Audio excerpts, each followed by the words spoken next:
Yes.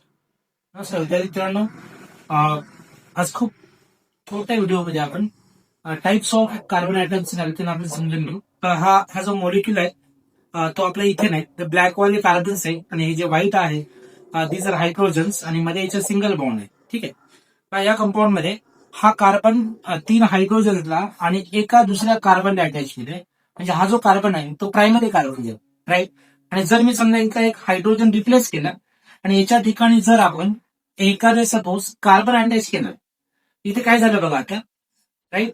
हा जो सेंटरवाला carbon आहे तो दुसऱ्या 2 कार्बनला अटॅच आहे. याचा अर्थ काय, हा जो सेंटरचा कार्बन आहे हा सेकंडरी कार्बन आहे. लक्षामध्ये. आता अजून एक याचा हायड्रोजन आपण रिप्लेस करू आणि या ठिकाणी आपण अजून एक कार्बन लावू, राईट. आता हा जो सेंटरचा कार्बन आहे तो 3 कार्बन अटॅचमध्ये आहे, 1, 2 आणि 3. म्हणजे हा जो कार्बन आहे तो आता काय झालं सांगा बेटा, हा झाला tertiary carbon. Yes, it is of this tertiary carbon atom, right.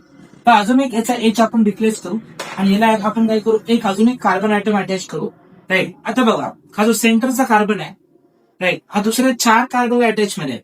हे 1, 2, 3 आणि या बॅक साईडचे 4, राईट. या कार्बनला म्हणता येतं that is quaternary carbon atom.